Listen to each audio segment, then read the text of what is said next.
menolak untuk melepas jubah, ya saya bisa apa gitu. Tapi bisa nggak sih Mas Joseph jelaskan ke saya kenapa gitu? Oke, saya jelaskan ya. Saya jelaskan juga alasan kenapa saya nolak. Satu, ketika beriman, kita harus mempunyai dalil. Istadillah qabla an ta'takid, kalau kata Syekh Shalih bin Utsaimin. Jika kamu meyakini sesuatu tanpa ada dalil, kamu sesat. Selamat menyaksikan. Tuhan Yesus memberkati. Seperti ini Mas Joseph, saya penasaran nih, kalau saya bertanya kembali tentang backgroundnya Mas Joseph, apakah akan dijawab sebelumnya? Cuman pasti akan dijawab deh, karena Mas Joseph kan tahu ya tentang etika dialektika yang baik seperti apa, juga paham retorika seperti apa, bahkan tahu ranah berbicara dan menjadi public speaker itu seperti apa. So I just want asking you, why gitu? Kenapa sih Mas Joseph kok ada di titik ini? I can look for you. Apa sih bahasa Indonesia penampilan ya? Saya melihat penampilan dari Mas. If you are facing the difficult when you speak on English, you can say it in bahasa. I taught you. Ngomong aja pakai bahasa Indonesia, jangan mix it up, jangan dicampur-campur. Silakan. Ya, sorry ya. Ini ada sedikit inilah. Nah, saya penasaran gitu loh. Sebenarnya backgroundnya Mas Joseph sendiri ini apa gitu? Karena saya lihat sepertinya Mas Joseph tahu sekali, bahkan penyebutan la ilaha illallah Muhammadar Rasulullah itu sangat fasih, tapi juga seperti menentang orang-orang yang berdiri di agama itu. Kenapa gitu? Saya mau tahu tentang itu. Because I am young. Ya, sorry, jadi saya ikutan kan. Ya, saya adalah jawaban atas doa-doa Anda sekalian. Mana ada oten yang kalau misalkan diskusi bawa-bawa Al-Quran bisa bahasa asli, bisa nerjemahin, bisa mengerti, bisa memahami ya. Saya jawaban atas doa-doa Anda sekalian. Kalau secara tidak sadar, bukannya saya sombong ya, memang seperti itu. Doa Anda sudah dijawab dengan Tuhan Anda sendiri. Mungkin Tuhan Anda memang niatnya mau kasih kesulitan, karena baik ketika saya berdiskusi dengan orang-orang yang mengaku sebagai mu'alaf itu, mereka tidak ada yang berani. Contoh Ferry Zaid, kemudian juga siapa lagi itu, Daya Kalimantan mu'alaf, kemudian adalah seorang ustadz yang pendiri pondok pesantren yang bisa fasih dalam bahasa Arab. Ketika diskusi dengan saya di room atas nama Rahmat Hidayat, dia harus dibantu dengan seorang yang bernama Ardian Syarif, mengakunya juga mantan Katolik ya. So saya dalam mimpi buruk orang-orang Islam. Oke, baik. Mungkin dikatakan mimpi buruk ya, tapi memangnya Mas Joseph paham gitu kemana larinya Mas Joseph ini nanti berakhir? Oke lah, mungkin kita bahas sesuatu yang nggak masuk akal ya. Katakanlah sekarang kita buang jubah dulu. Saya buang jubah saya juga ingin Mas Joseph buang jubahnya Mas Joseph di sini. Saya gitu. tidak mau, karena saya adalah manusia normal. Manusia normal adalah tidak mau buang jubah masing-masing, karena jubah adalah sesuatu hal yang bisa diidentikan dengan identitas dan juga latar belakang kita. Orang seperti apa kalau dalam dialektika itu melepaskan, menanggalkan semua identitasnya? Nggak ada Mas, nggak ada Mbak. Kita harus tetap dengan identitas kita. Saya hargai itu Mas Joseph. Cuman saya kan sering banget ya Mas Joseph ya, ketika kita berdiskusi tentang ranah ketuhanan tuh biasanya nggak pakai jubah agar terlihat atau terdengar lebih adil dari kedua belah pihak itu sendiri, entah itu ranah agama, budaya, adat istiadat, atau bahkan aliran. Biasanya seperti itu. Makanya saya mau lihat dari segi logika gitu loh untuk Mas Joseph ini. Karena kan saya lihat Mas Joseph sepertinya sangat memiliki lah kredibilitas di sana ya. Makanya saya ingin tahu. Tapi berhubung Mas Joseph sendiri menolak untuk melepas jubah, ya saya bisa apa gitu. Tapi bisa nggak sih Mas Joseph jelaskan ke saya kenapa gitu? Oke, saya jelaskan ya. Saya jelaskan juga alasan kenapa saya nolak. Satu, ketika beriman, kita harus mempunyai dalil. Istadillah qabla an ta'takid, kalau kata Syekh Shalih bin Utsaimin. Jika kamu meyakini sesuatu tanpa ada dalil, kamu sesat. Itu satu. Bahkan ulama-ulama itu mengatakan ketika kamu mengimani dan meyakini sesuatu, kamu harus pakai dalil. Ketika kamu justru memutar balikan atau bahkan berbicara hal kebalikan daripada ulama-ulamamu yang mengatakan bahwa ketika kamu beriman kamu harus punya dalil, makanya ada dalil akli, dalil nakli, betul? Malah kamu bilang copotin aja kita biar adil.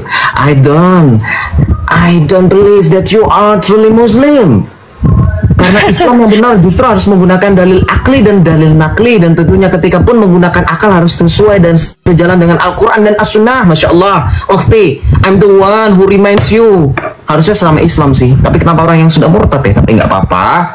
Seperti yang tadi saya bilang, I am your worst nightmare, karena saya akan membuktikan bahwa Islam itu bukanlah jalan yang benar.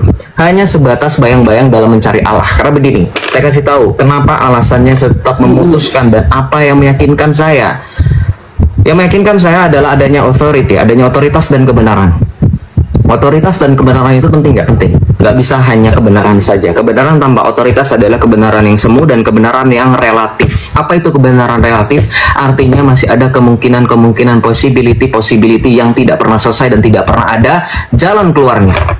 Itu kenapa kebenaran harus punya otoritas. Kebenaran yang berotoritas itulah yang nantinya akan diterima dan diyakini oleh semua orang, sehingga orang bisa mengatakan saya berada di keselamatan dan kebenaran yang penuh. Itulah yang gereja Katolik ajarkan melalui perkataan para kudus, termasuk kudus yang kami kenal bernama Santo Cyprianus dari Kartago, yang mengatakan extra ecclesiam nulla salus, di luar gereja Katolik tidak ada keselamatan. Kenapa bisa mengatakan seperti itu? Karena tadi kebenaran yang punya otoritas. Saya kasih contoh. Ketika berbicara mengenai kebenaran yang tidak punya otoritas, saya kasih ke contoh yang frontal adalah Islam. Kenapa? Lah, Islam bilang mereka punya kebenaran, silahkan klaim, nggak apa-apa. Semua orang mengklaim paling benar, itu sangat bagus. Berarti dia pede, ya. Berarti dia adalah orang yang baik gitu. Karena kan kebenaran selalu diidentikan dengan kebaikan. Gitu, walaupun ya benar itu belum tentu baik sih, tapi nggak apa-apa lah, anggap itu kan. Nah, ketika berbicara mengenai kebenaran dalam Islam, kebenaran dalam Islam ini tidak punya otoritas. Kita buktikan dengan bagaimana ketika dalam Al-Quran Allah itu berfirman dalam surah Al-Maidah ayat 3, ya, ayatnya itu bermula dengan mengatakan hurrimat alaikum, ya, diharamkan bagimu, dan seterusnya itu ya, diharamkan bagimu darah, bangkai. Nah, nanti di ayat yang sama, Tuhanmu itu akan berfirman, pada hari ini telah kusempurnakan bagimu agamamu. Good job, gak apa-apa, saya hargai itu, Tuhanmu telah berfirman. Oke, saya terima, karena itu ada dalilnya, surah Al-Maidah ayat 3. Kemudian di ayat yang lain, di surah yang lain, Tuhanmu juga berfirman, inna dina indallahil Islam, sesungguhnya agama yang diridhoi di sisi Allah adalah Islam. Good, gak apa-apa. Jadi agama yang sempurna dan agama yang diridhoi di sisi Allahmu adalah Islam. Oke, saya terima.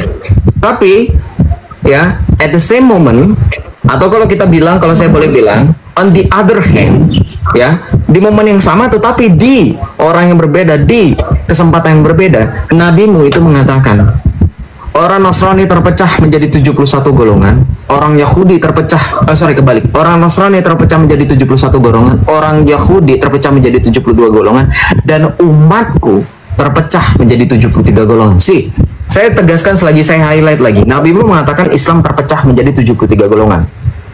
Allah berfirman, Islam telah disempurnakan. Pada hari ini telah kusempurnakan bagimu agamamu. We both know, everyone know, ya, semua orang sudah tahu yang namanya definisi sempurna adalah satu kesatuan utuh, tidak terpecah-pecah. Baik. Nah, ketika Nabi mengatakan Islam terpecah menjadi 73 golongan, terbukti sekarang Islam dengan adanya golongan-golongan yang saling mengklaim dirinya paling benar, tetapi karena tidak punya otoritas sampai dengan detik ini, semua orang dibikin bingung, mana golongan yang benar. Orang-orang Sunni mereka mengatakan adalah benar-benar Ahlus Sunnah wal Jamaah. Ya. Dengan pengikutnya Imam Abul Hasan Al-Asy'ari yang baru mengemukakan dan menancapkan tonggak pandangan teologinya di abad ke-9. Perhatikan loh Mbak, abad 9 teologi Islam itu Ahlus Sunnah wal Jamaah Asy'ariyah yang Anda ikuti mungkin, dan orang Indonesia sebagian besar dunia mengikuti, itu baru ada abad 9. Kemudian nanti di abad 11 muncul seorang yang disamakan dengan reformator dalam Islam. Siapa? Ibnu Taimiyah, yang dikatakan Syekhul Islam. Ibnu Taimiyah, abad 11. Teologi baru lagi dengan mengklaim untuk menyempurnakan dan memurnikan akidah Islam, sehingga nanti Syekh Abdul Aziz At-Tariqi dalam bukunya menerbitkan buku yang kalau judul bahasa Indonesianya Akidah Salaf versus Ilmu Kalam, menyempurnakan dan memurnikan akidah Islam dari akidah yang menyimpang. Oke, baik. Silakan. Oke. Gini, saya benar-benar meng-highlight besar sekali apa yang disampaikan oleh Mas Joseph barusan, ya, bahwasanya pengerucutan dari benang merah yang disampaikan oleh Mas Joseph ini adalah tentang Islam yang membingungkan umat karena terlalu banyak golongan yang terpecah, kemudian banyak sekali yang berseteru atas dasar Islam itu sendiri. Mereka tidak adil dan juga sampai dikatakan hukum-hukum mereka terkadang merancu dan juga sulit untuk diterima. Itu benang merah yang saya terima. Bukan berarti Mas Joseph mengatakan seperti itu ya, tapi itu benang merah yang saya terima.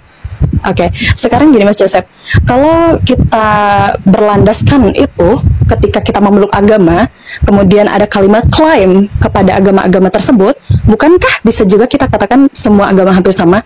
Kristen, kemudian orang-orang Muslim, orang-orang Buddha, orang-orang Hindu, Konghucu, dan lain-lain.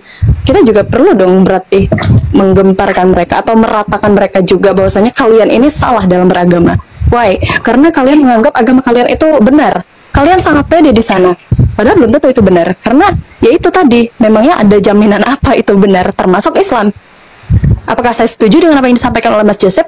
Bisa saya setuju, namun bisa juga tidak. Kenapa? Karena ada beberapa hal yang mendukung. Di dalam Islam kita ditunjukkan kepada Allah Subhanahu wa taala yang tidak bisa didefinisikan dengan apapun, yang tidak bisa dikatakan yang tidak bisa kita katakan bahwasanya itu adalah sesuatu yang mampu kita gapai. Kita katakan itu hanya bisa menggapainya dengan amalan-amalan soleh, katakanlah seperti itu ya Mas Joseph ya. Saya nggak sepemahaman dengan Mas Joseph di ranah-ranah Islamnya mungkin, karena Mas Joseph lebih ahli dari saya akui itu sepertinya.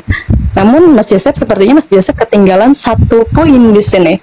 Kenapa tidak menyamaratakan terhadap semua oknum agama saja? Why just Islam gitu? Kenapa hanya orang-orang Muslim? Kenapa hanya orang-orang Islam? Dan saya juga sebenarnya mau nge-highlight satu pertanyaan ini juga kepada Mas Joseph. Sebenarnya yang Mas Joseph tujukan ini Islamnya atau oknum Muslimnya? Sepertinya yang kita lihat di sini adalah oknum-oknum Muslim deh.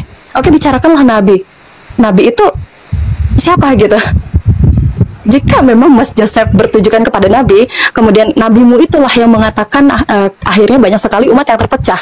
Sampai banyak orang yang kesini, kesana, akhirnya nggak tahu jalan yang benarnya itu mana, pada kebingungan. Exactly, betul, tepat sekali, that's correct. Banyak orang yang bingung, that's difficult untuk masalah mereka hidup itu benar sekali. Mereka bingung nih beragama, saya nyampe enggak ke Allah? Banyak Mas, banyak sekali. Namun yang saya ingin tahu adalah kenapa Mas Joseph tidak menyematkan itu gitu, atau sudah disematkan tapi nggak kesampaikan ke saya nih. Saya penasaran, kok nggak disematkan bagian itunya? Kenapa hanya di Islamnya saja? Dalam Katolik, Kristen, bisa juga saya katakan seperti itu. Kalian loh yang malah ribet banget, ya kan? Saya bisa ya bilang kayak gitu ya, kalau saya mau ya. Kristen inilah yang nggak punya pendirian. Bisa tuh kayak gitu tuh. Katanya bertuhan, tapi perilakunya tidak menunjukkan kalau mereka bertuhan. Tapi yang Islam juga kayak gitu. Itulah kenapa Islam tidak ada justifikasi atau judge kepada tiap individu atau oknum. Ya sudah, itu untuk Islam yang waras ya. Sekali lagi saya katakan untuk Muslim yang benar-benar Islam, kan seperti itu. Makanya saya bingung gitu loh. Ini kemana nih? Mas Joseph mengatakan bahwasanya kalian itu membingungkan dan Islam itu bukanlah tempat yang benar. Kenapa kalian itu pede sekali? Iya, kami pede, betul kata Mas Joseph tadi. Semua orang pasti akan pede dengan hal seperti itu. Tapi kok nggak disematkan di situ? Saya mau tahu kenapa Mas Joseph gitu. Silahkan. Okay, I finish what are you saying, and it's at least 9 points, ya. Ada 9 poin yang kamu katakan di sini ya. Saya catat dari tadi ya. Saya coba bahas ya. Saya coba bahas poin-poinmu dari tadi yang ada di sini ya. Oke, kita bahas satu persatu. Yang pertama, kamu menanggapi apa yang saya jelaskan dengan mengatakan mengklaim itu benar. Yes, good. Itulah makanya saya bilang bahwa kalau orang mempunyai otoritas, klaimnya itu pasti berotoritas. Anda mengklaim Anda paling benar. Oke, betul, semuanya mengklaim paling benar. Tadi dengerin nggak kata saya? Saya paling tidak mention itu 3 kali selama saya berbicara panjang kali lebar menurut teman-teman Islam Anda yang dari tadi menarasikan seolah-olah Joseph ini ngomongnya panjang biar lawannya blank. Enggak. Kalau orang cerdas dalam berdiskusi, sepanjang apapun lawan bicaranya berbicara, dia akan take notes. Come on, Islam. Tunjukkan kalian cerdas. Sepanjang apapun lawan bicara Anda berbicara, sepanjang apapun lawan bicara Anda ngoceh sampai berbusa mulutnya, kalau Anda cerdas dan Anda orang beretika dan Anda pernah sekolah, Anda tentu akan take notes supaya nggak lupa. Ya, jangan alasan, kepanjangan, narasinya Joseph banyak kali lebar, lupa, saya nanti jadi lupa. Nih, ada teknologi namanya buku dan pena. Oh iya, lupa. Di Islam kan memang bingung ya, gitu cara menulisnya, karena memang mungkin agak sulit untuk menuliskan huruf. Oke, kita lanjut. Mengklaim itu benar, tadi saya sudah sampaikan berkali-kali, 3 kali saya mention dalam pembicaraan saya bahwa orang mengklaim itu sah-sah saja. Saya yang bilang loh. Saya yang bilang loh. Kamu klaim gak apa-apa. Saya sering bilang di room saya, kamu mengklaim kamu paling pintar, kamu mengklaim paling cerdas. Oke, mana buktinya? Kalau cuman hanya, oh ini menurut saya sih, saya ngaca di depan cermin setiap pagi, saya itu paling ganteng. Belum tentu orang lain melihat kamu kayak gitu.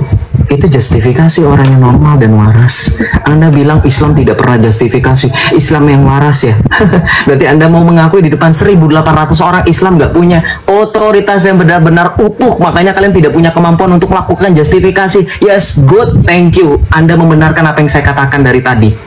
Sepertinya salah paham ya Mas Joseph. Makanya kami punya justifikasi kenapa kami bisa katakan di luar daripada gereja hanyalah sebatas bayang-bayang dan hanyalah sebatas seberkas kebenaran. Saya catat loh, Anda jangan berkelit, saya catat dari tadi. Nih, kalau percaya dipikir tulisan saya cuma ngasal ya? Enggak, saya catat beneran. Nih, lihat, saya catat, bahkan saya poin-poin kan. Jadi saya tahu mana yang lebih dulu saya tanggapi nih, bisa setuju atau tidak setuju. Ini kalau orang pernah berdebat, saya kasih tahu ya kenapa saya catatannya cuma singkat-singkat poin-poinnya aja. Teman-teman yang pernah berdebat, mengikuti kompetisi debat mahasiswa atau kompetisi terbiasa dengan kompetisi debat, Anda tahu bagaimana mencatat lawan berbicara itu nggak perlu semua pembicaraan dicatat, hanya poin-poin penting. Ya, tentu. Nah, jadi nggak usah menyalahkan lagi ya. Soalnya di bawah ada yang bilang paling catatannya asal-asalan enggak. Ya. Nah. Kita fokus aja ya Mas Joseph, boleh nggak kita fokus aja, jangan lihat saya juga sekali mendayung 2-3 pulau terlampaui Kak, sesuai dengan pepatah ya. Oke, kita lanjut. Bisa setuju tidak setuju. Poin yang kedua, Anda mengatakan dalam Islam ketika mendengar orang mengklaim sesuatu, Anda mengatakan bahwa bisa setuju atau tidak setuju. Kembali saya tekankan bahwa dengan adanya poin kedua, Anda mengatakan di sini Anda menekankan bahwa karena Islam tidak punya otoritas, makanya mereka berada dalam abu-abu. Tuhan Yesus berfirman dalam Alkitab, ini contoh otoritas. Tuhan Yesus berani mengatakan, jika iya, katakan iya. Jika tidak, katakan tidak. Apa yang lebih daripada itu berasal dari si jahat. Anda menjelaskan dalam poin kedua yang saya catat, ketika orang Islam berhadapan dengan orang yang mengklaim ajarannya benar, Anda bisa setuju atau bisa tidak. Berarti Anda tidak punya otoritas. Ini semakin memperkuat lagi argumentasi saya. Terima kasih. Ketiga, Anda menarasikan bahwa dalam Islam Allah tidak bisa digapai hanya dengan amalan-amalan soleh saja. Mungkin saya tidak sebantas dan tidak sebagus ilmu Islamnya. Saya akui Mas Joseph ahli dalam hal ini. Terima kasih atas komplimennya, saya tidak butuh itu. Yang saya butuhkan dan saya fokuskan adalah Anda menarasikan Allah Anda tidak bisa digapai. Yakin? Dalam suratul Al-Qasas, surah Qasas, Al-Qasas ayat 30, Tuhan Anda bisa digapai. Dalam kisah Isra Mi'raj, Tuhanmu bisa digapai. Dalam hadis dan dalam akidah Islam, salah satunya di antaranya meyakini ketika Anda melakukan sholat tahajud, Anda pernah melakukan sholat tahajud, jangan keluar aplikasi TikTok, come on. Ketika Anda sholat tahajud, tahu kenapa kenapa dikatakan harus dilakukan dalam sepertiga malam? Tahu kenapa? Tahu kenapa? Itu karena dalil Tuhan turun pada sepertiga malam langit dunia. Tuhanmu, Allah, saya tidak menghujat ya, ini memang benar dalilnya. Allah turun di sepertiga malam langit dunia. Silakan tanya sama ustadz-ustadzmu. Tidak bisa digampiri bagaimana wong dia turun ke langit dunia. Langit dunia samawati fil ard itu adalah ciptaannya Allah. Kata siapa Allah tidak bisa bersatu dengan ciptaan itu? Buktinya Allah bisa turun ke langit dunia. Bisa digapai. Poin yang keempat, ya, kenapa tidak menyamaratakan selain Islam? Kenapa hanya membahas Islam di sini? Blunder lagi yang saya hadapi sehari-hari ketika saya live. 1.800 orang penonton saya, kadang bisa 2.000, kadang bisa 3.000. Tanya sama orang-orang Kristen yang sering komentar itu dari agama mana, teman-teman? Katakan rame-rame. Yang sering berhadapan dan sering berpolemik dengan Kristen dari agama mana? Apa pernah dari Buddha? Apa pernah dari Hindu? Apa pernah dari Konghucu? Apa pernah? Nggak pernah. Maka inilah pentingnya bagaimana kalau Anda mengatakan, ya saya percaya Kak Magnolia ini adalah orang yang cerdas dan orang yang mengerti dan memahami lah, nggak sulit kalau misalkan berbicara secara logika. Logikanya bagaimana Kak? Kita mau bahas mengenai orang, tapi orangnya nggak ada dan orangnya nggak pernah kita kenal. Ngapain? Nah, kenapa saya bisa bahas Islam? Ya karena yang sering bersinggungan di sini, di room ini, yang sering Yesus bukan Tuhan. Oke, saya tanya, makanya tadi Kak Mahnuli saya tanyakan, itu juga sekaligus secara tidak langsung biar membuktikan yang paling secara frekuensi, ya, secara frekuensi yang paling sering muncul nilainya belajar matematika, yang sering muncul berkenaan mengenai ajaran iman adalah Islam. Saya berbicara realistis, makanya saya tanya, dari Islam atau dari Kristen? Dari Islam. Saya nggak peduli sebenarnya mau kamu Kristen, mau kamu Islam, mau kamu mau menyebut kamu tidak bertuhan. Saya mau yang tertulis di KTP. Kenapa? Supaya saya bisa menjelaskan, supaya kami bisa menjelaskan bagaimana latar belakang iman kami dengan tata cara yang baik dan benar. Kalau kamu dari Islam, saya akan pakai komparasi. Contoh begini Kak Magnolia, saya kasih contoh. Kamu Islam, oke. Kamu nggak percaya Yesus sebagai Tuhan. Ya udah, nggak apa-apa. Saya kasih dalil dalam Alkitab ya. Saya dalilnya. Ini Yohanes 1 ayat 1. Ini Wahyu 22 ayat 12 sampai 13 misalkan. Masih nggak percaya. Saya nggak percaya tuh Yesus Islam kan Yesus itu Tuhan. Kan Alkitabmu itu dipalsukan. Nah, saya nanya gini. Saya bilang gini, kamu Islam kan? Oke. Kitabmu apa? Al-Quran. Oke. Sekarang saya tanya, kamu percaya Al-Quran nggak? Percaya. Oke. Sekarang saya minta kamu bukakan di mana dalam Al-Quran Yesus adalah Allah. Nanti kita buka lagi Alkitab yang barusan saya sampaikan. Kita samakan, kita komparasikan. Di mana benar-benar plek ketiplek. Nih ya. Ayatnya demikian, berbunyi demikian. Intinya bermaksud demikian. Baru terbukti. Kenapa? Ya itu nggak mungkin saya ngomong sama orang Islam, saya pakai kitab penyamaan komparasi dari kitab teman-teman kita yang Hindu. Saya bawa dari kitab Weda ya. Saya bawa dari kitab Tripitaka ya. Dari teman-teman yang muda, nggak nyambung. Jadi harus sesuai konteks. Jadi kenapa saya tidak menyamaratakan? Yang ngapain saya bawa orang yang tidak pernah bersinggungan dengan kita? Kalau kita berbicara mengenai nih diagram Venn, tahu diagram Venn? Orang matematika tahu ya, orang yang berilmu tahu diagram Venn. Contoh, saya gambar begini, lingkaran-lingkaran nih, yang tengah-tengah.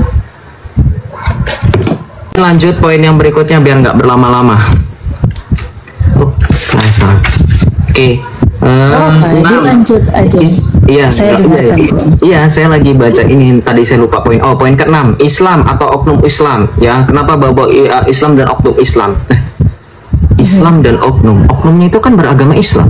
Kita nggak bisa bilang oknum kalau memang sudah jelas identitas dan juga sudah jelas ajarannya seperti apa dan secara bangga dan proud mereka mengakui bahwa diri mereka Islam. Ya nggak mungkin saya bilang ketika mereka saya Islam kemudian kamu Kristen, kamu Hindu, kamu ya bukan ya. Makanya saya sering bilang Islam ya karena mereka mengaku sebagai mereka Islam. Gitu.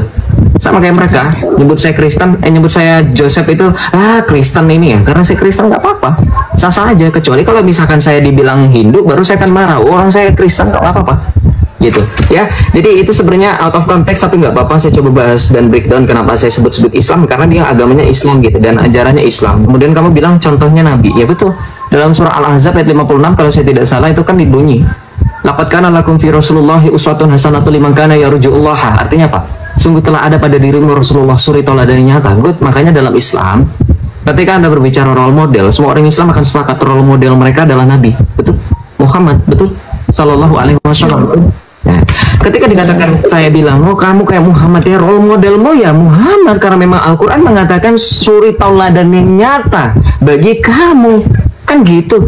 Kalau kamu nyebut sama orang Yahudi suri tauladan mereka siapa? Moses, Musa mungkin dengan hukum Taurat kan gitu, hukum Taurat mereka. Orang Kristen suri tauladannya siapa? Yesus, sokong guru kita. Ini sebenarnya nggak masalah gitu. There's no problem with that. Hanya saja ketika berdiskusi dalam ranah diskusi, makanya perhatikan etika dan tata cara diskusi. Saya sudah bilang tadi Kak, nggak tahu Kak Magdalena nyimak atau nggak pas di awal. Saya bilang setiap orang punya branding, ya self branding. Ya sama kayak produk-produk mereka punya branding ya. Produk kecantikan A sama B itu beda. Brandnya apa yang membedakan brand awareness nih. Sama setiap orang juga punya self branding. Saya punya self branding ketika berbicara dan berdiskusi. Anda harus memastikan ketika beriman kita mengikuti ajaran siapa. Kan teman-teman sepakat, teman-teman yang punya logika dan akal yang berjalan itu, akal yang sehat itu, Anda mau mengimani sesuatu yang Anda imani sendiri dan juga Anda membuktikan iman itu bukan dari warisan atau katanya-katanya. Lah kalau saya beriman sendiri, kebetulan sumbernya sampai kepada Tuhan Yesus. Makanya kalau Anda bilang, wah Joseph ini ajaran Yesus, ya memang ajaran Yesus. Karena apa yang diajarkan para rasul itu adalah ajaran Yesus. Matius 28 ayat 19 sampai 20. Pergilah dan jadikanlah semua bangsa muridku dan Baptislah mereka dalam nama Bapa dan Putra dan Roh Kudus. Ajarlah segala sesuatu yang telah kuperintahkan kepada kamu. Makanya ajaran saya, sekalipun dapatnya dari para rasul, 2 Tesalonika 2:15, itu sumbernya dari Tuhan Yesus sendiri. Karena Tuhan Yesus yang memerintahkan, ajarlah segala sesuatu yang telah kuperintahkan kepadamu. Makanya sumber saya langsung Yesus Kristus. Gitu. Ya sesuai dengan role model lah. Saya bilang tadi sesuai dengan Islam ya, dalam surah Al-Ahzab, laqad kana lakum fi Rasulillah uswatun hasanah, dan seterusnya itu. Ya, kemudian kamu bilang mengatakan Islam terpecah. Kamu sampai bilang exactly. Banyak memang orang yang bingung. Saya setuju dengan hal itu. Ya. Terus kenapa kamu masih bingung? Kenapa kamu masih bingung? Kenapa saya murtad gitu kan? Itu alasan saya murtad. Ya, saya tidak mau menjangkau lebih lanjut lagi. Oke, kamu masih melakukan pengulangan di poin ke-8 dan poin ke-9 tentang menyamaratakan ya, saya sudah. Kemudian kamu bilang, saya bisa bilang, orang Islam bisa bilang Kristen itu yang ribet gitu. Ya, sehingga kamu menutup closing statement kamu yang kamu mungkin masih ingat, kamu bilang Islam tidak ada justifikasi, yang tadi saya mention di awal. Ya justru karena itu Islam tidak ada justifikasi, makanya imannya tidak membawa kebenaran yang utuh dan penuh. Kalau orang punya justifikasi, orang bisa menentukan. Makanya begini, kalau Anda bilang Kristen itu ribet hanya karena dasar dari kacamata Anda, kalau saya kan tadi kamu juga aku ya, bukan saya yang minta validasi ya, bukan saya kemudian sombong ya, tapi karena kamu ngomong di depan 1.800 orang barusan, dan saya catat itu bahwa kamu mengakui bahwa saya lebih ahli Islam daripada kamu. Justru karena itu saya mau highlight ketika saya bisa berdiri. Maaf, interupsi Mas Joseph, permisi. Saya bukan bilang Mas Joseph ahli lebih Islam, maksud saya adalah pemahaman Mas Joseph tentang Islam lebih daripada saya, itu yang saya katakan. Iya, saya baru mau ngomong lagi sebentar ya. Silahkan. Jadi ketika Anda bilang saya berdiskusi dengan Anda dan Anda akui saya lebih daripada Anda memahami Islam ya, dan Anda berdiri di dua kaki ya, saya berdiri di dua kaki ya, anggap saya diberi dua sisi di mana saya memahami bagaimana Islam dan saya memahami bagaimana Kristen. Oke, di Islam ada pemahaman yang sebenarnya usuluddin dan furu ya, usul dan furu dibagi menjadi dua. Oke, Ustadz kalian ketika berdiskusi dengan saya dan berkaitan dengan syariat, dengan apapun itu yang dengan berkaitan dengan ibadah, oh ini furu, ini usul, ini furu, ini usul, saya bilang nonsense. Anda membela cara usul dan furu, dua-duanya sama, masih perdiskusian. Itu yang disebut dengan ikhtilaf atau perbedaan di antara kalangan ulama atau ustadz kalian. Mau tahu? Beli buku di Gramedia, judul bukunya cari Adab Ikhtilaf Para Ulama, itu terbitan dari Pustaka Al-Kausar tuh. Gue sampai sekarang masih hafal tuh. Walaupun saya nggak beli ya, karena menurut saya nggak penting. Ngapain baca buku yang udah jelas-jelas isinya membahas tentang perbedaan? Yang ngebahas juga beda-beda, nggak bisa selesai gitu. Nah itu karena justifikasi itu tidak ada, makanya perbedaan itu dijadikan rahmat. Kalian memberikan semacam obat penenang atau obat tidur kepada umat-umat kalian, kepada kamu termasuk kepada saya yang dulu, dengan mengatakan perbedaan adalah rahmat. Begini konsekuensi logisnya. Orang menganggap rahmat itu tidak akan terputus sampai hari kiamat kalau dalam Islam, betul ya? Sampai katanya di dalam suatu narasi yang saya ingat bahwa di dalam Islam tidak akan diterima tobat, tidak akan diterima Allah akan memberikan ampunan, Allah akan menerima pertobatan, Allah akan memberikan rahmat selama sebelum matahari terbit dari barat. Betul? Ada dalilnya ya. Nah pertanyaan saya, berarti kan intinya rahmat ini tidak akan terputus sampai, kalau kita bisa asumsikan, sampai hari kiamat, ya nggak? Rahmatnya ya udah, berarti kesimpulannya kalau dikatakan ikhtilaf atau perbedaan itu adalah rahmat, lu sampai kiamat beda. Begitu konsekuensi logisnya. Itu yang saya langsung stuck dengan ustadz saya. Ustadz bilang perbedaan dalam Islam atau ikhtilaf itu adalah rahmat. Orang beriman, apalagi kalau kamu mengklaim adalah agama samawi. Saya juga diajarkan kedatangan Tuhan Yesus yang kedua kalinya adalah untuk menghakimi, sehingga nanti tidak ada orang bilang saya belum bertobat, itu sudah telat, kan begitu. Artinya rahmat. Ya, ketika berbicara mengenai rahmat, kita semua sepakat rahmat Tuhan tidak akan terputus sampai hari akhir atau akhir zaman.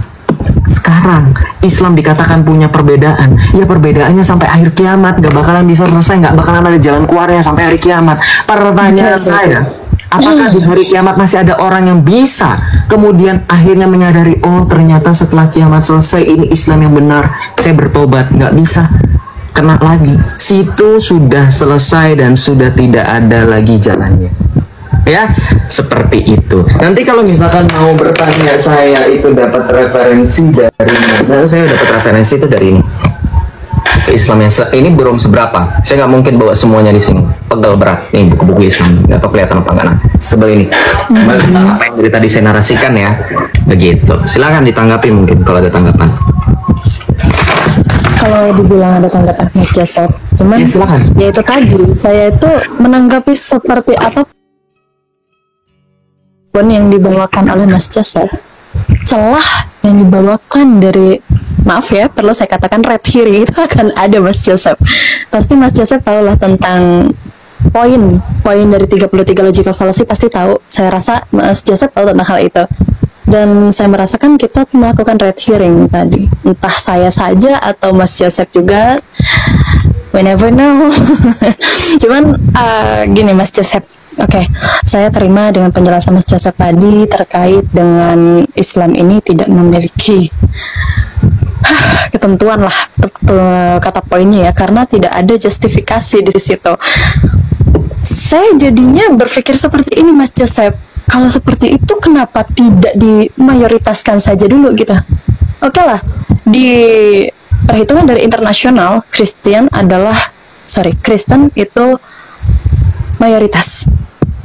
Katakanlah seperti itu. Islam mayoritasnya kan di Indo doang nih. Katakan seperti itu dulu ya Mas Joseph ya. Tapi kenapa itu hanya ini ya, menjadi benturan untuk kedua belah agama ya? Agama yang paling sering berseteru kita perlu akui adalah Kristen dan Islam kan? Itu fakta. Tapi kenapa di situ yang dijadikan sebagai alat pukul Islam? Kenapa nggak Kristen aja gitu? Kenapa gitu? Maksudnya kenapa nggak kalian aja nih para Kristen sekalian ya? Saya udah nggak bisa bicara dengan retorika lagi Mas Joseph. Jadi lebih baik kayak gini, lebih jelas dan menurut saya kan lebih enak gitu nyampainya. Kenapa nggak dijadikan alat pukul aja Kristennya gitu? Kenapa harus Islam menjadi alat pukul?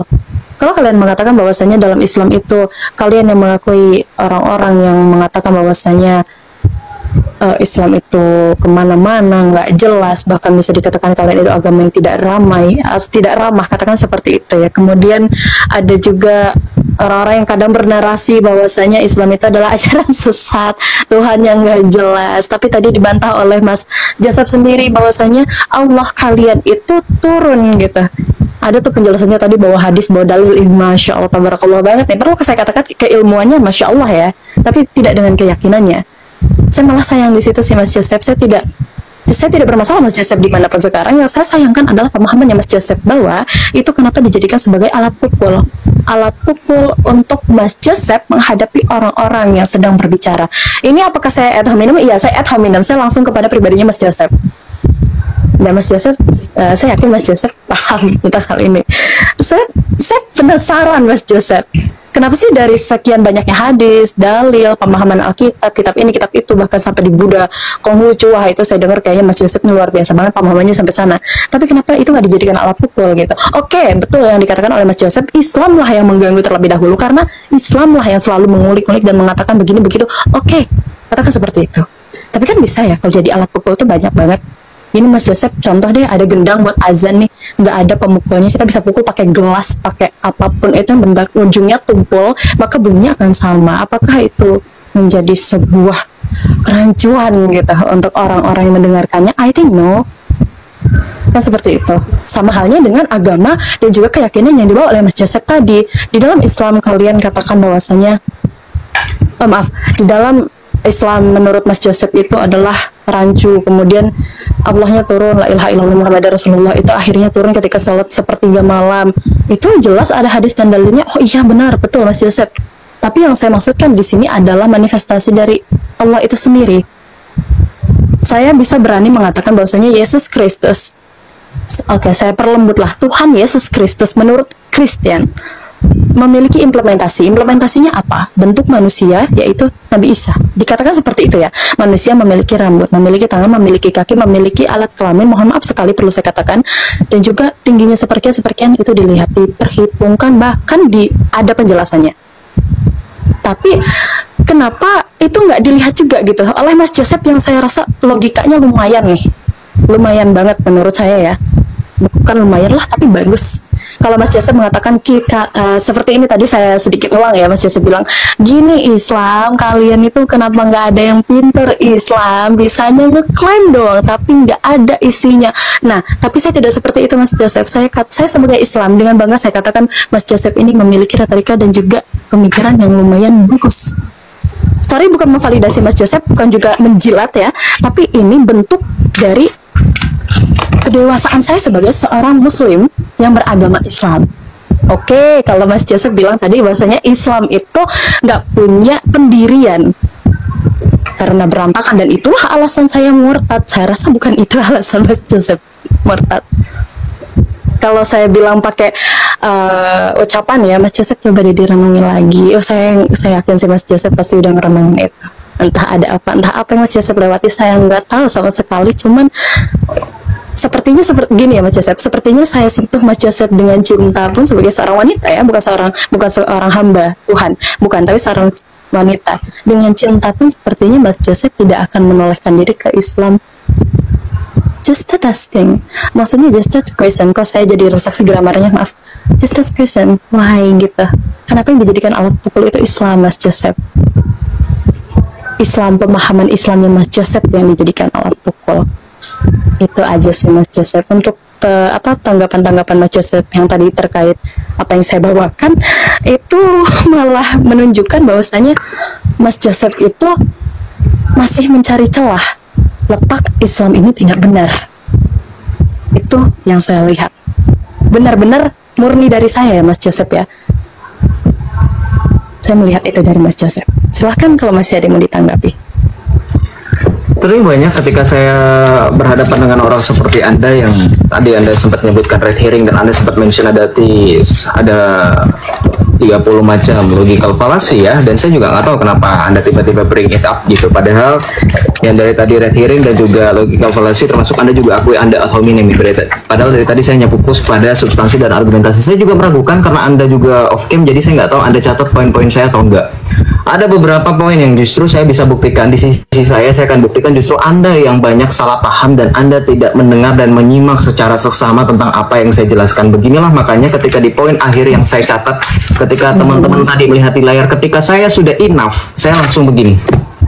Mau nyatat apa lagi? Poin-poinnya sama, muter-muter gitu. Jadi saya sempat melakukan tadi analisa, ngapain ya gue nyatat hal yang sama. Oke, di poin terakhir kamu bilang, inilah bentuk saya dalam kedewasaan dalam Islam, karena Anda tadi Kak Magnolia bilang bahwa saya itu sempat bilang karena nggak punya pendirian dalam Islam. Ya memang, ini buktinya. Anda tidak punya pendirian, makanya Anda tidak bisa membantah apapun dan juga justru Anda malah repetitif ya, muter-muter.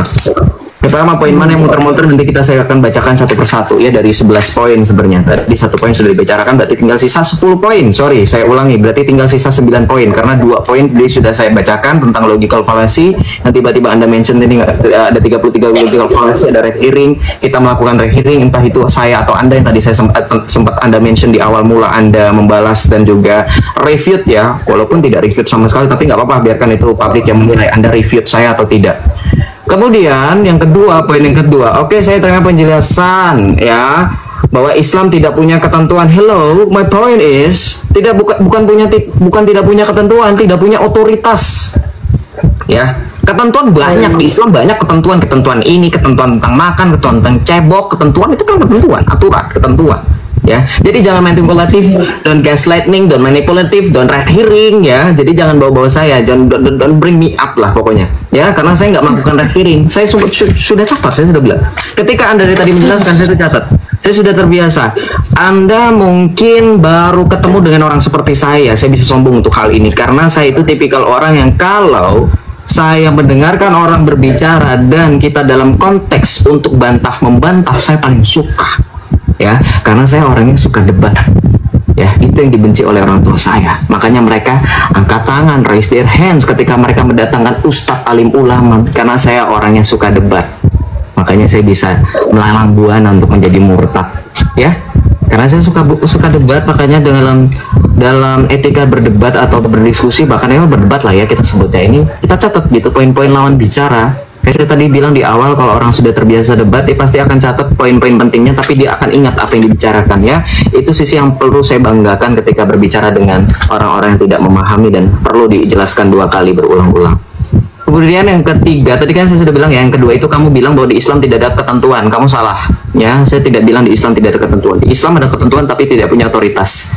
Makanya ketentuan yang Anda buat itu berantakan, kacau. Di Islam itu kan orang-orang pada buat ketentuan, misalkan gini, saya kasih contoh, saya kasih contoh ya. Kemarin kan kamu baru merayakan ulang tahunnya Muhammad. Maulid ya. Saya bilang ulang tahun ya karena Maulid itu bahasa Arab untuk ulang tahun. Ya. Oh enggak ya, saya enggak merayakan itu sedikit. Iya, itu dia. Justru Anda terima kasih. Saya tidak perlu kasih contoh lain. Anda sudah dipilih. Anda sudah dipilih. Itu ketentuan. Itu ketentuan ulamamu mengadakan Maulid. Anda tahu nggak? Yang mengadakan Maulid itu nggak cuma orang Indonesia, orang India merayakan. Di Madinah kemarin, ya, di Madinah kemarin itu orang-orang merayakan Maulid ditegur langsung di dalam Haramain. Tahu Haramain nggak? Di dalam area masjid. Ya, nih, saya dapat kiriman video dari teman saya. Bentar, saya kalau ngomong itu nggak tanggung-tanggung, saya pasti pakai data. Inilah yang mungkin teman-teman suka tunggu-tunggu. Iya. Saya terima kok data apapun dari masjid. Iya, makanya walaupun apapun itu ya saya nggak mau hanya sekedar bilang-bilang klaim saja. Saya harus orangnya biasa membuktikan. Gitu. Bentar ya. Saya cari WhatsApp dulu teman saya, mana ini WhatsAppnya?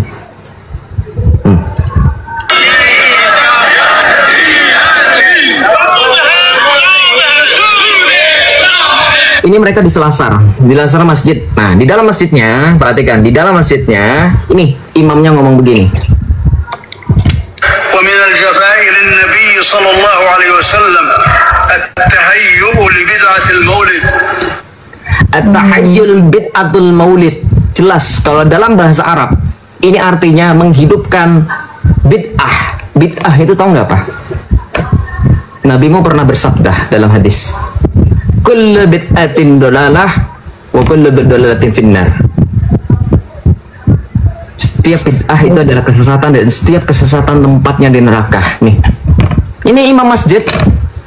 Ini langsung dari Masjid Haram, Masjidil Haram. Orang-orang di luar di Selasar pada bilang, ya Nabi, ya Nabi, ya Maulid, ya Nabi. Di dalam masjid ulamanya lain.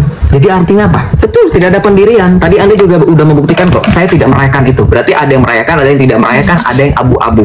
Itu dia, tidak punya otoritas. Makanya kemudian tidak satu dalam pengajaran. Kalau dalam pengakuan iman rasuli jelas dikatakan pengakuan iman rasuli ya, syahadat saya, syahadat iman yang benar. Aku percayakan gereja yang satu, kudus, katolik, dan apostolik. Ketika dikatakan yang satu, itu satu pengajaran. Maka sesuai dengan Efesus 4 ketika dikatakan satu baptisan, satu iman, satu Tuhan. Gitu. Makanya Tuhan Yesus menghendaki supaya murid-muridnya menjadi satu. Inilah yang kekristenan hadapi. Sekalipun saya tidak pernah memungkiri bahwa memang di dalam Kristen juga ada aliran. Gitu. Cuman yang jadi perbedaan, di kami ada otoritas.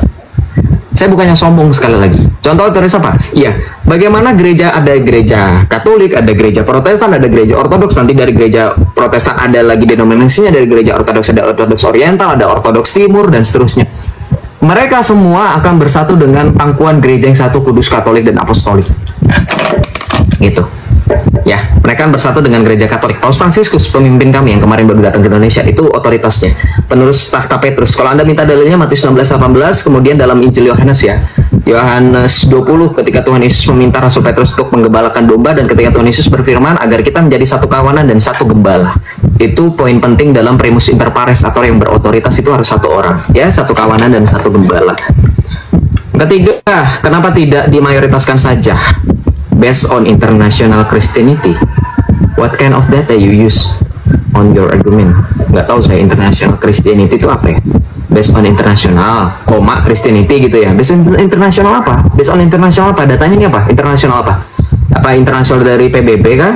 Atau dari sensus penduduk yang dilakukan oleh lembaga dunia? Pak, ini harus jelas nih. Internasional apa? Anda hanya bilang based on international Christianity is majority, bla bla bla bla bla. Ya, internasional apa? Datanya dari mana? Gitu. Saya minta datanya, walaupun memang kita tidak dapat mengkiri, memang betul Kristen faktanya adalah mayoritas. Tapi kalau dalam ranah diskusi, karena Anda yang mengklaim, Anda harus buktikan ini bukti referensinya yang jelas. Gitu ya, nggak apa-apa kalau misalnya nggak ada, ya udah, berarti ya udah anggap aja ini omong biasa lah. Gitu.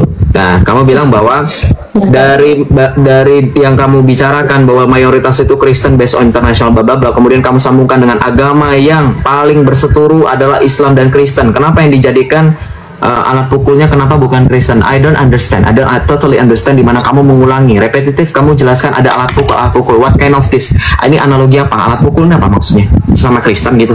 Nggak, sama Kristen sudah selesai.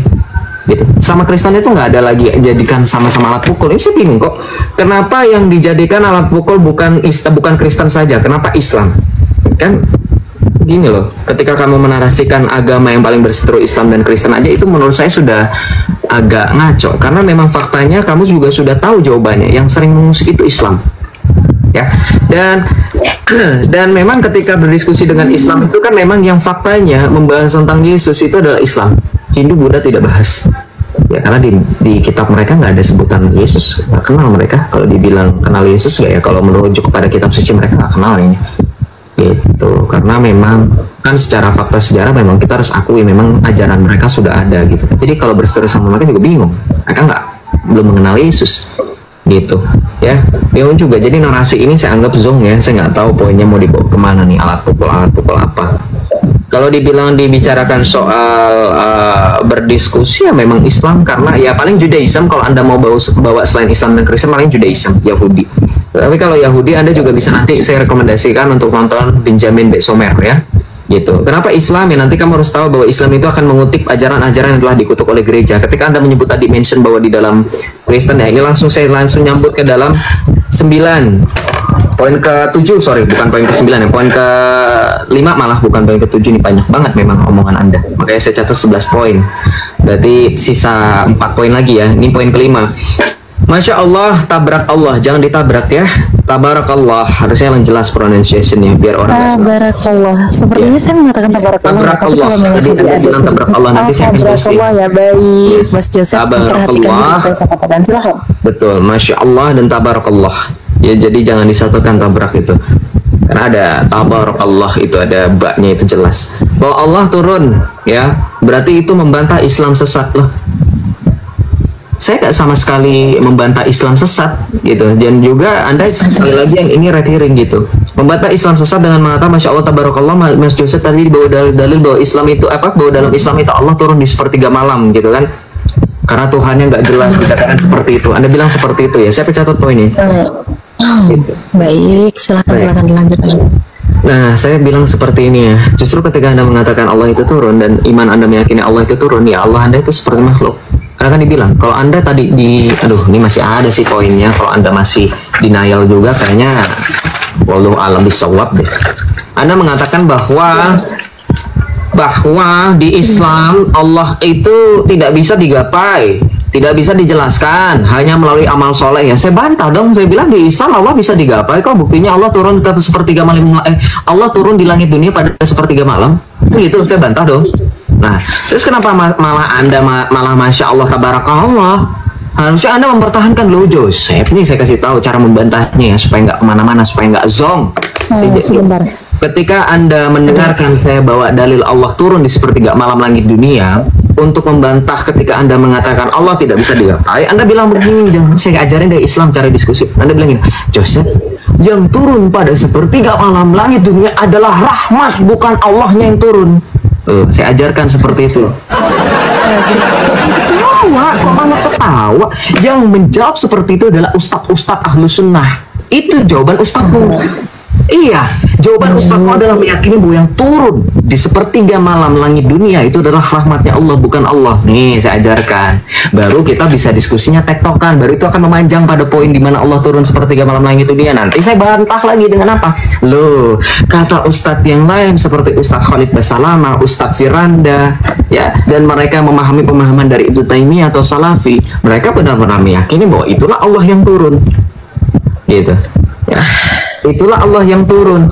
Saya bisa bantah lagi, nanti Anda bantah lagi. Jadi itu tektokan. Jadi bukannya malah Masya Allah tabarakallah, itu justru saya sedang mereview Anda punya anggapan Allah tidak bisa digapai ya. Coba berucap istighfar, jangan Masya Allah tabarakallah ya, harusnya istighfar. Sebentar Mas Joseph. Bicara ketika Anda berbicara 11 poin, saya dengarkan sampai selesai loh, saya tidak potong sama sekali.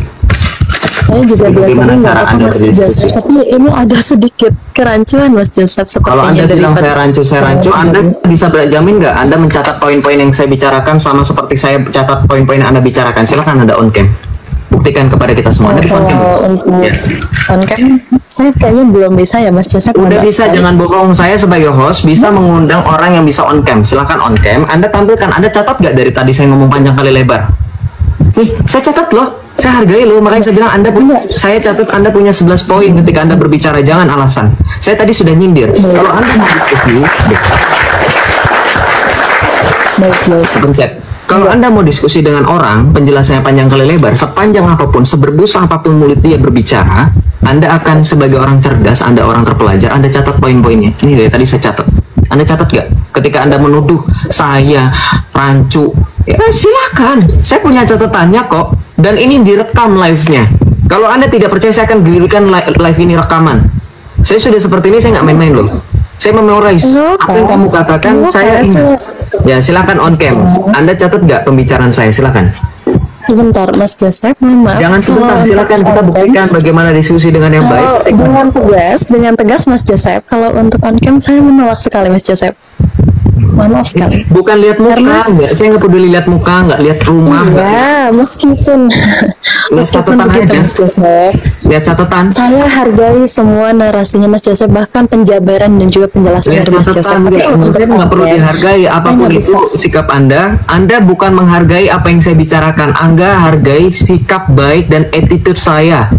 Anda dari tadi mau memotong, sementara teman-teman di sini 2000 orang menyaksikan, sudah 2 putaran kita berbicara masing-masing dan ini giliran saya. Ketika Anda giliran Anda, saya dengarkan sampai selesai. Seboring apapun itu, seenggak jelas apapun itu, sezongit apapun itu, saya dengarkan sampai selesai. Silahkan buktikan di mana saya memotong pembicaraan Anda seperti Anda yang tadi mau potong pembicaraan saya. Ketika Anda bilang pembicaraan saya rancu, simpan itu di akhir. Buktikan di mana poin-poin saya rancu, di bagian mana, sama seperti saya berani point out di poin nomor berapa Anda itu rancu.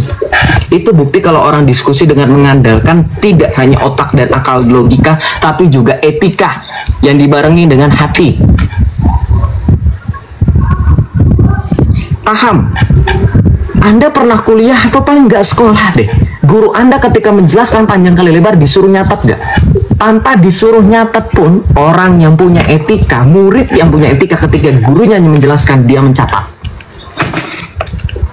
Itu dalam pendidikan, Mbak. Dan kita menunjukkan di sini adalah kita orang-orang berpendidikan, bukan? Kita bukan orang yang mungkin, mohon maaf, tidak memahami diskusi dengan baik. Diskusi hanya modal congor, ya. Bahkan saya yakin orang-orang di pasar pun ketika mereka kita bisa nilai mereka hanya omong kosong, hanya debat nggak jelas, debat kusir, Anda bilang seperti itu, mereka juga pakai data, ya.